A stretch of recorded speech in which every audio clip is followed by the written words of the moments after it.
ભણતા હતા. એટલે એક ગરીબ માણાનો છોકરો ને એક પૈસા વાળાનો છોકરો બે બાજુ બાજુ બેઠેલા. એક બાજુ ગરીબ, એક બાજુ પૈસા વાળો. એટલે પૈસા વાળાના બેગમાં એક સરસ મજાની કિંમતી વોચ એટલે ઘડિયાળ હતી.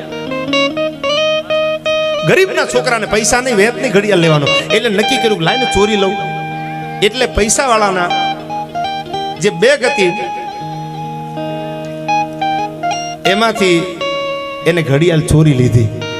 એટલે પૈસા વાળાનો છોકરો નાનો એવો હતો ને, એને સાહેબને શિક્ષકને વર્ગખંડમાં ફરિયાદ કરી, મારી ઘડિયાળ છે, મારી વોચ છે, ચોરાઈ ગઈ છે, તમે મને ગોતી દો. આ રૂમમાં જ છે, બીજે ક્યાંય નથી. શિક્ષક બહુ હોશિયાર હતા, સમજદાર હતા. એને બધા છોકરાને ઊભા કર્યા, ઊભા થાવ.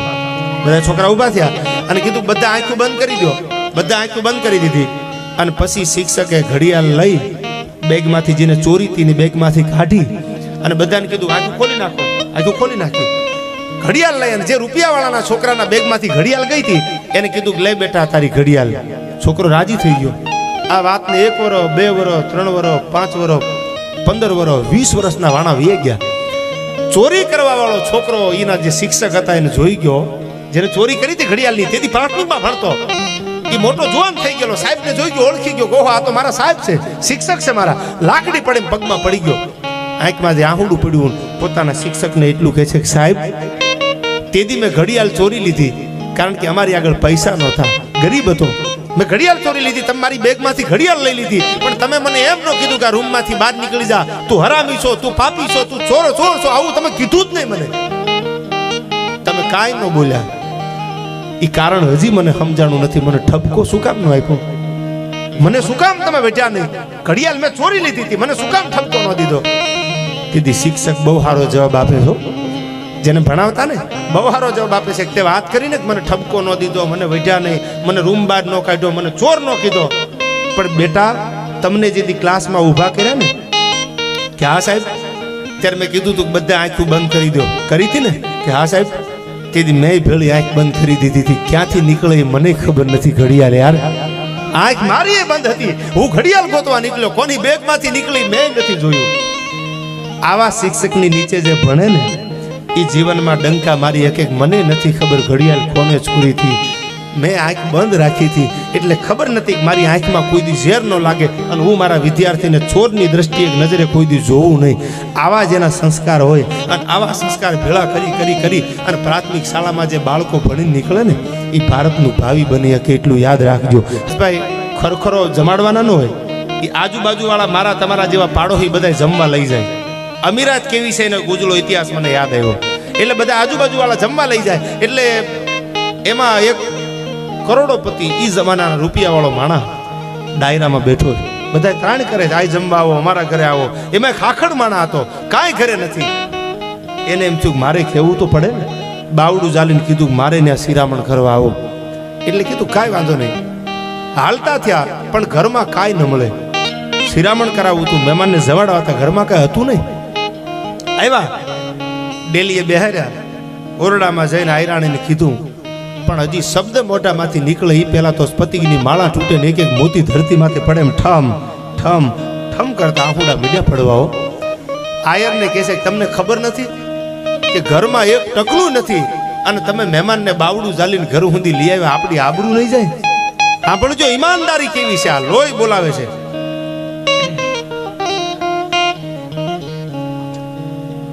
લઈ લો ફરમાઈશું જ આપણે લેવી છે એકચ્યુઅલીમાં યાર. ઋતુબા લઈ લો. એટલે એને કીધું કે તમને ખબર નથી ઘરમાં એક ટકલું નથી અને તમે મહેમાનનું બાવડું ચાલીને તમે આ સુધી લઈ આવ્યા છો. હવે આપણે ભૂંડા નહીં લાગી?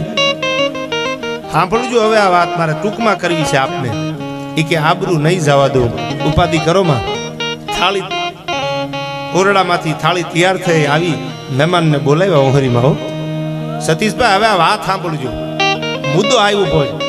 થાળી તૈયાર થઈ ગઈ, થાળી પીરાઈ ગઈ, મહેમાનને બોલાવ્યા, આવો જમી લ્યો. હવે મહેમાન જમવા બેઠા પણ થાળીમાં હતું શું ખબર છે? 32 ભાતના ભોજન નહોતા. એમાં ક્યાંય મીઠાઈ નહોતી, ક્યાંય રોટલો નહોતો, ક્યાંય રોટલી નથી, ક્યાંય ભાખરી નહોતી, ક્યાંય શાક નહોતું. તો થાળીમાં હતું શું? આ વાત મેં બાપભાઈ હુંબલની ત્યાં કરેલી. એ થાળીમાં કાંઈ ન મળે. બાપુ ખાલી વડાગરું મીઠું આવે ને એની 2 કણીઓ પડી હતી. કાંઈ ન મળે. એમાં વડાગરા મીઠાની 2 કણીઓ એમાં પડેલી. કાંઈ હતું નહીં. પાણીનો એક ત્રાંબાનો કળશો ભરીને બાજુમાં મૂક્યો. મહેમાનને બેહાર્યા અને ઘર ધણી જે આહિર હતા ને એને મહેમાનને કીધું કે કરો હરિહર. શબ્દો અને વાતનો સાર સાંભળજો. મીઠું કંઈ ખવાય તો નહીં. પ્રવીણભાઈ મીઠાને આંગળી અડાડી, આંગળી અડાડી મીઠાની જીભે અડાડ્યું, પછી થાળીમાં સળું કરીને પાણી પી લીધું. એ સમજદાર માણસ હતો. ઓટકારો ખાઈ અને ઘરેથી નીકળી ગયા. જે ડાયરો ઝાપામાં ઊભો તો એ ઝાપામાં આવ્યા. હવે સાંભળજો, આ લોહી બોલાવે છે. બાપના લોહીમાં અને માવાના ધાવણમાં જે વાતું ઉતરે ને એ જગતમાં ટ્યુશન બંધાવે કોઈ દી ન મળે. આ મેંદડાની સત્ય ઘટના કહું. અણિયાળા ગામ મેંદડાની બાજુનું. અને જાપે જ્યાં મહેમાન આવ્યા, ખાલી આમ કણી મીઠાની હતી, આમ જીભે અડાડી લી. પણ મારા આંખમાં કોઈ દી વહાણ બીજું થોડું આવે. સતીશભાઈ જાપામાં આવ્યા ને, જાપામાં આવીને ડાયરો બધો ઊભો તો, આમ કોઈ ઘોડા લઈને, કોઈ બળદગાડા લઈને, પોતપોતાના. તેદી તો ગાડીઓના જમાના નહીં. તેદી આવીને ડાયરે બધાય ડાયરામાં આહીરોને ભેળા કરીને કીધું મારે એક તમને વાત કરવી છે. શું વાત કરવી છે? મારે એક વાત કરવી છે. મેં ગામમાં આવ્યા પછી નિર્ણય લઈ લીધો, એક પ્રતિજ્ઞા લઈ લીધી કે મારે જે મને હીરામણ કરાવવા જે લઈ ગયા ને, બાવડું ચાલ્યું એનો, ગરીબ માણા, હાખડ માણા, કાંઈ નતું. અમે ઉજળા ઉજળા વસ્ત્રોમાં શેતાન છુપાયેલ જોયા છે, અને અમે ગંદી સડતી ગલીઓમાં ખાનદાન છુપાયેલ જોયા છે. અમે ત્યાગ શરાફત નેકીથી મૂંગે મોઢે સેવા કરતા નિર્ધનતાની ભઠ્ઠીઓમાં ઇન્સાન છુપાયેલ જોયા છે. અમે ઝૂંપડપટ્ટીમાં ઇન્સાનિયત જોઈ છે, ઈમાનદારી જોઈ છે, અને અમે હાથ માળની હવેલીમાં રહેવાવાળાને હરામીઓને અમે જોયા છે. કવિ એમ કહે છે, હો બાવડું ચાલ્યું. આમ હું શિરામણ કરવા ગયો હતો ને, હા હાકડ માણા છે. મેં શિરામણ કર્યું, મને ઓટકાર આવ્યો, અને મેં નક્કી કરી લીધું કે મારી દીકરી છે ને એનું હક પણ કરું તો આના ઘરે જ કરું, બીજે ક્યાંય ન થાય એવું હોય. પ્રતિજ્ઞા લઉં છું. ડાયરો સ્તબ્ધ થઈ ગયો કે તમારી આગળ જમીન છે, જાગીર છે, તમે 500 હાથો વીઘા જમીનદાર થઈ અને ગરીબના ઘરે પડાળ ઉપર નળિયા નથી. એનો દીકરો કામ ગોતવા ગયો છે અને તમે ગાંડા થઈ ગયા છો, આના ઘરે દીકરી દેવાની વાત કરો છો.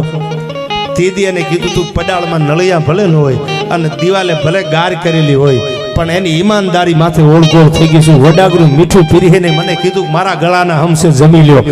આની ઉપર શું? અને બીજી વાત, પડાળમાં નળિયા ભલે ન હોય, ભલે એની આગળ કાંઈ ન હોય, પણ આયરનો દીકરો છે, કોઈ દી લાંબો હાથ નહીં કરે. કોઈ આગળ લાંબો હાથ કરીને એમ નહીં કે મરી જાય તો મને આપી દો, મારી આગળ નથી એમ નહીં કે ખોળિયું ખાલી થઈ જાય, ખોળિયું પડી જાય, પ્રાણ પોતાના વેછાવર થઈ જાય, પણ આયરનો દીકરો છે એમ નહીં કે મને આપી દો. કદાચ હું પૈસા વાળો છું, જમીન વાળો છું, જાગીર વાળો છું, હું એમ કહીશ કે તમે માગી લો, તમે માગો એ આપું, તો એ આયરનો દીકરો છે, માગવા નહીં દે. એ મને ખબર છે. એક જ રસ્તો મારી આગળ છે, જો મારી દીકરી દઉં ને તો ગાડા ભરી ભરીને કરિયાવર આપું, બાકી બીજો રસ્તો નથી. હવે દીકરીને તો ના નહીં પાડે ને.